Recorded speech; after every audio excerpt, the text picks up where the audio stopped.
నియమ నిబంధనలను అనుసరించి ఈనాడు ఉద్యోగ విరమణ చేస్తున్నాను. ఇది కేవలం సాంకేతికంగా ప్రభుత్వ ఉద్యోగానికి మాత్రమే విరమణ. కానీ ఈ ఉద్యోగం అంటే పదానికి అర్థం ప్రయత్నము అని అర్థం. నా బోధన, నా శోధన, నా అధ్యయనం నిరంతరం సాగుతాయని నేను మనవి చేస్తున్నాను. ముఖ్యంగా ఈ సందర్భంలో నేను జ్ఞాపకం చేసుకోవలసిన, గుర్తుకు తెచ్చుకోవలసిన, ఈ సభలో చెప్పవలసినటువంటి 1-2 విషయాలు మాత్రమే ప్రస్తావిస్తాను.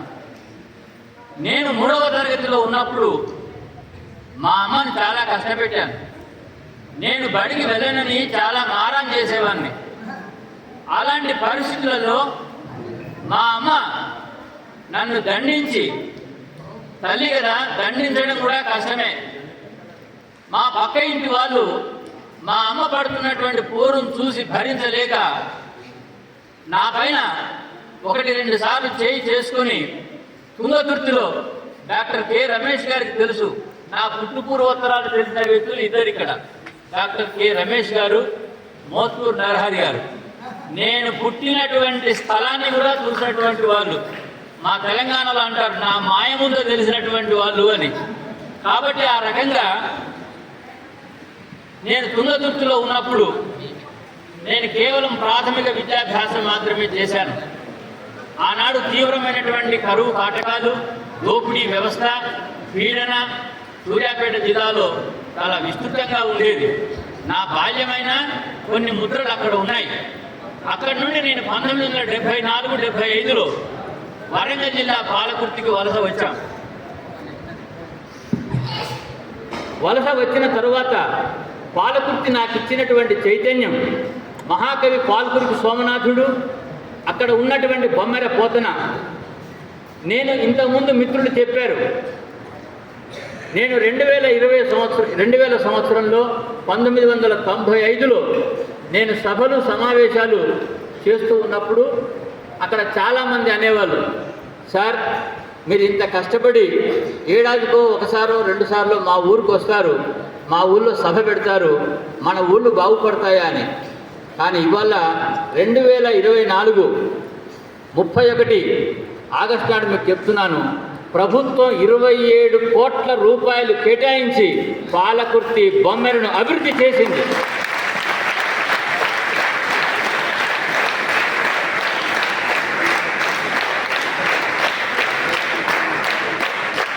ఆనాడు కేవలం చుట్టూ ఉన్నటువంటి చీకటిని తిట్టుకుంటూ కూర్చోవడం కంటే ప్రయత్నించి ఎంత చిన్న దీపాన్నైనా వెలిగించడం మంచిదని మా లెక్చరర్స్ను అడగండి సార్ను.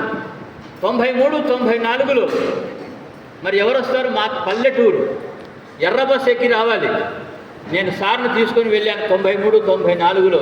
ఒక సంస్థ పెట్టి ఆ సంస్థ వార్షికోత్సవానికి సార్ను అతిథిగా ఆహ్వానించాం. ఇవాళ ఏ పరిస్థితి అంటే మా పాలకుర్తికి, బొమ్మెరకు, వల్మిడికి విద్యార్థులు విజ్ఞాన విహారయాత్రల కోసం వస్తున్నారు. రెండవది, పూజ్యులు నాకు స్ఫూర్తి ప్రదాతలు శ్రీ చుక్కా రామయ్య గారు. వారు ఆరోగ్యం కనుక బాగా ఉంటే కనీసం వీల్ చైర్లో కూర్చునే పరిస్థితి ఉన్నా ఈనాడు తప్పనిసరిగా ఈ వేదికను అలంకరించేవారు. డాక్టర్ కె రమేష్ గారికి తెలుసు, శ్రీ చుక్కా రామయ్య గారితో నన్ను చెక్కినటువంటి శిల్పులు ఇద్దరు. ఒకరు మోత్కూరు నరహరి గారు, రెండవది చుక్కా రామయ్య గారు. ఇవాళ మీకు 10వ తరగతి సిబిఎస్ఈలో 10వ తరగతి తెలుగులో గ్రామర్ ఉంటుంది, వ్యాకరణం. ఆ వ్యాకరణ గ్రంథాలను ఎంత అర్ధరాత్రి నిద్ర లేపి అడిగినా మా సార్ గడగడగడ చెప్పేస్తారు, 1000 పేజీలు అయినా సరే. ఇవాళ నేను మీకు వ్యాకరణాన్ని అనర్గళంగా బోధించగలుగుతున్నానంటే, పుస్తకం నాకు అవసరం లేదంటే దానికి కారకులు, ప్రేరకులు శ్రీ మోత్కూరు నరహరి గారు.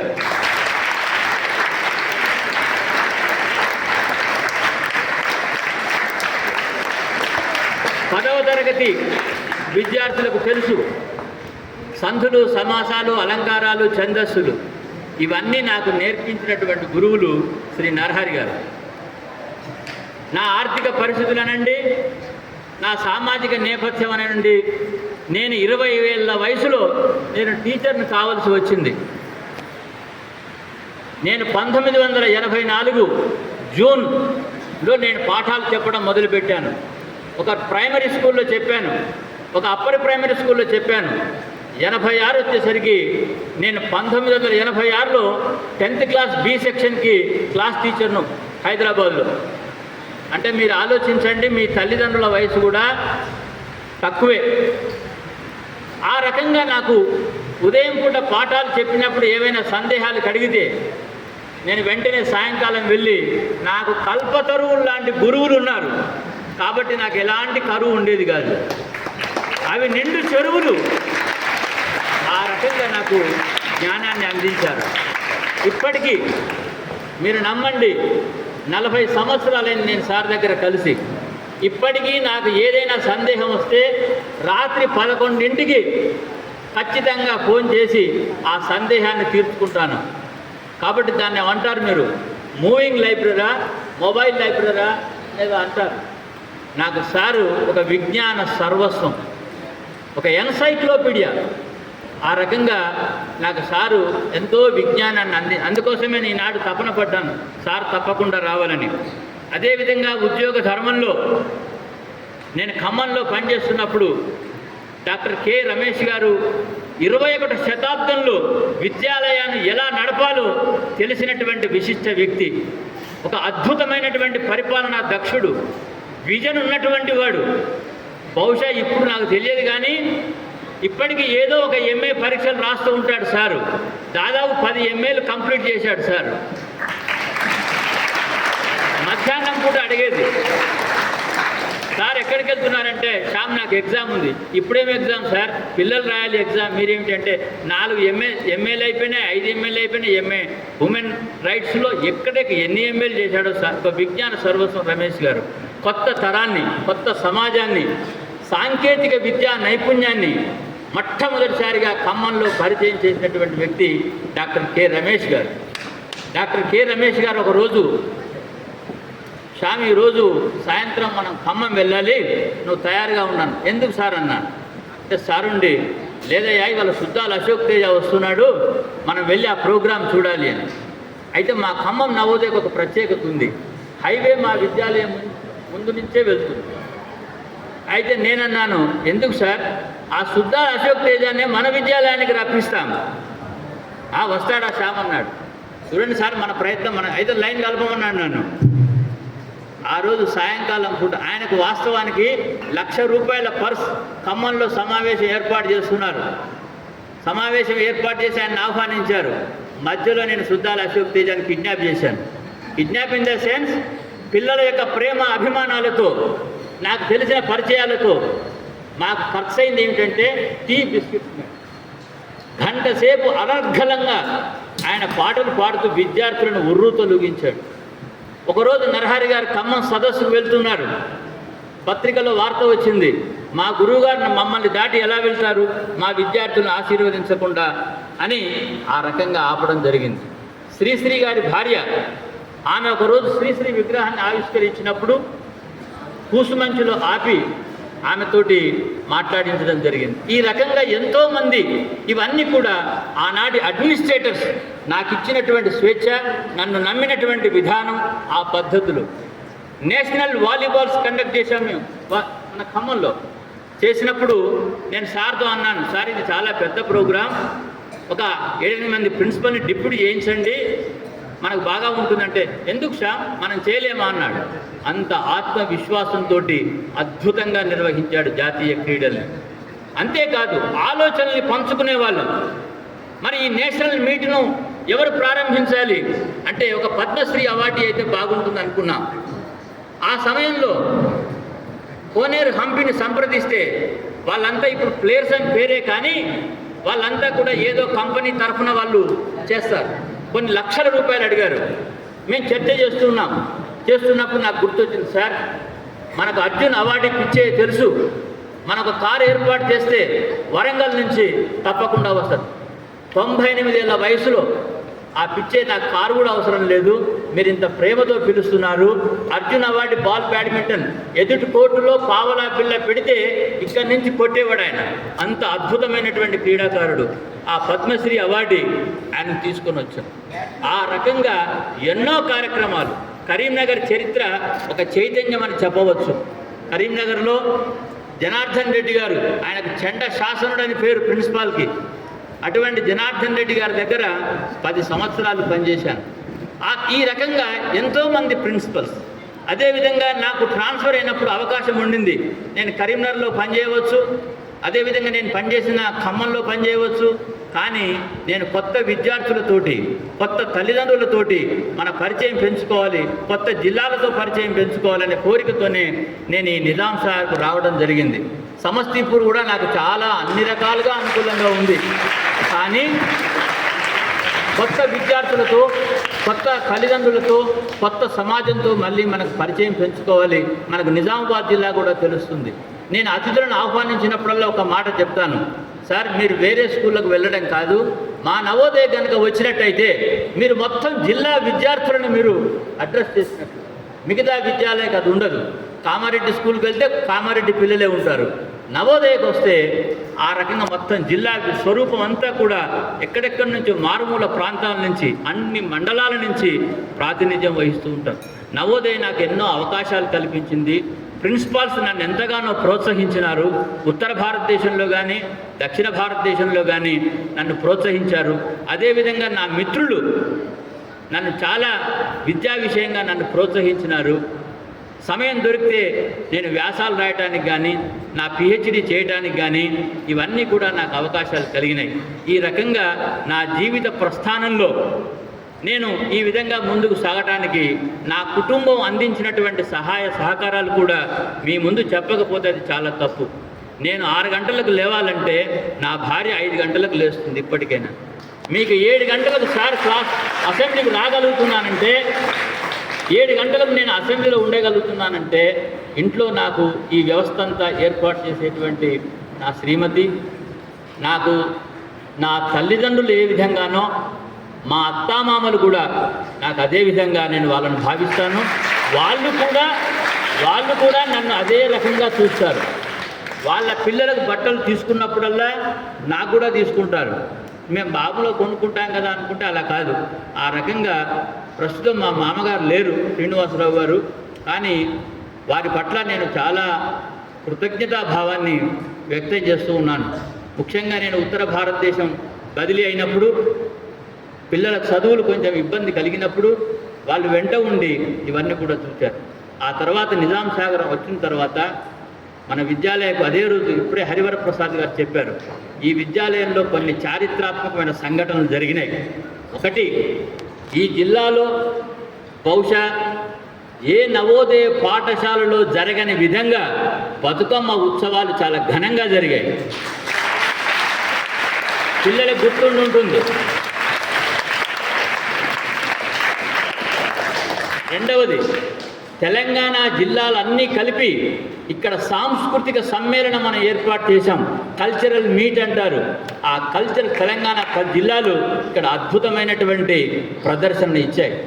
అదేవిధంగా నాకు 2 కోరికలు ఉంటాయి. ఒకటి, ప్రయత్నం చేశాం హరివరప్రసాద్ సార్ ఉన్నప్పుడు నిజామాబాద్ మ్యూజిక్ కాలేజ్కు మన నవోదయ విద్యాలయానికి అనుసంధానం చేయాలని. రెండవది, తెలంగాణ విశ్వవిద్యాలయం ఉంది ఇక్కడ డిచ్పల్లిలో. ఆ తెలంగాణ విశ్వవిద్యాలయానికి మన నవోదయ విద్యాలయానికి అక్కడ ఉన్నటువంటి సబ్జెక్ట్ ఎక్స్పర్ట్స్ను పిలిపించి ఇక్కడ సదస్సులు నిర్వహించాలని.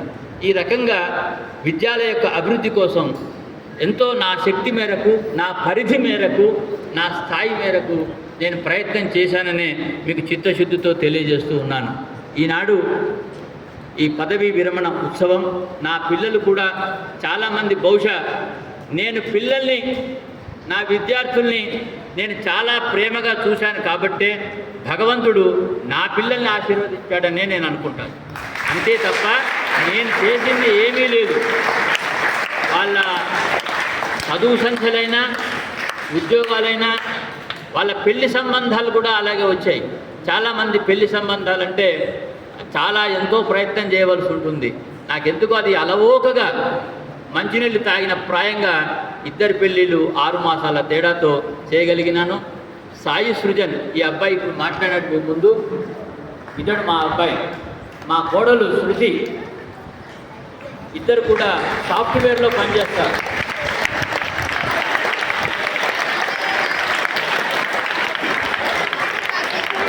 నా బిడ్డ సాహితి.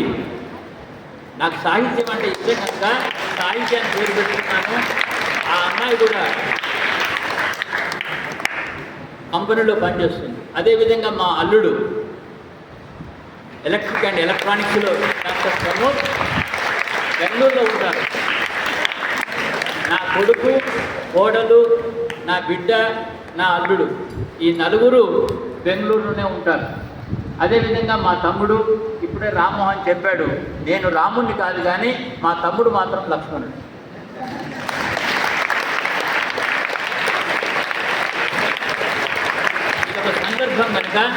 ఇదొక సందర్భం కనుక మీ అందరికీ మా అత్తగారు కూర్చున్నారు, వారి పెద్దలు, వారికి నా పాదాభివందనాలు నేను తెలియజేస్తూ ఉన్నాను. అదేవిధంగా మా బావమరిది, నాకు ఇద్దరు బావమరుదులు. ఇద్దరు పెద్ద బావమరిది సివిఆర్ ఇంజనీరింగ్ కాలేజీలో కంప్యూటర్ ఫ్యాకల్టీగా పనిచేస్తున్నాడు సుదీర్ఘకాలంగా.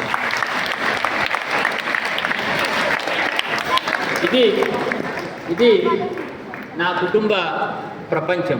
కాబట్టి నాకు ఎలాంటి సమస్యలు సృష్టించకుండా పిల్లలు వాళ్ళ చదువులు, వాళ్ళ ఉద్యోగాలు వాళ్ళు చేసుకుంటూ నాన్న మీ ఆరోగ్యం కాపాడుకోండి అని చెప్తూ నాకు ఎప్పటికప్పుడు సూచనలు, సలహాలు ఇస్తూ ఉంటారు.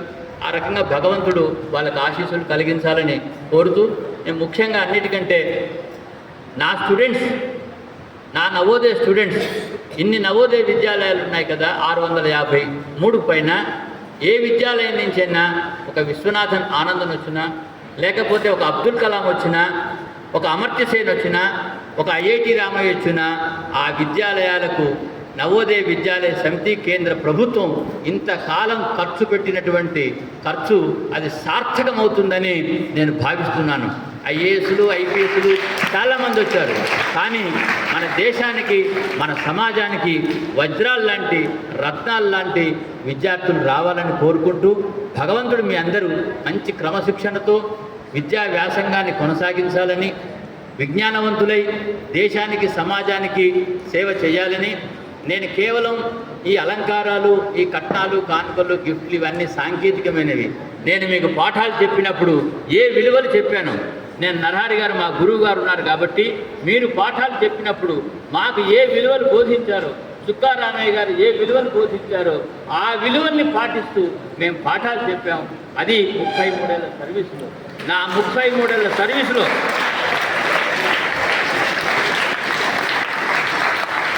నేను ఇంతకాలం చెప్పలేదు, ఇప్పుడు చెప్పవలసి వస్తుంది, రిటైర్ అవుతున్నా కాబట్టి. నా 33 సంవత్సరాల వయసులో, నా 33 సంవత్సరాల సర్వీసులో నవోదయలో ఒక్కరోజు కూడా మార్నింగ్ ప్రేయర్ అసెంబ్లీకి యాబ్సెంట్ కాలేదు.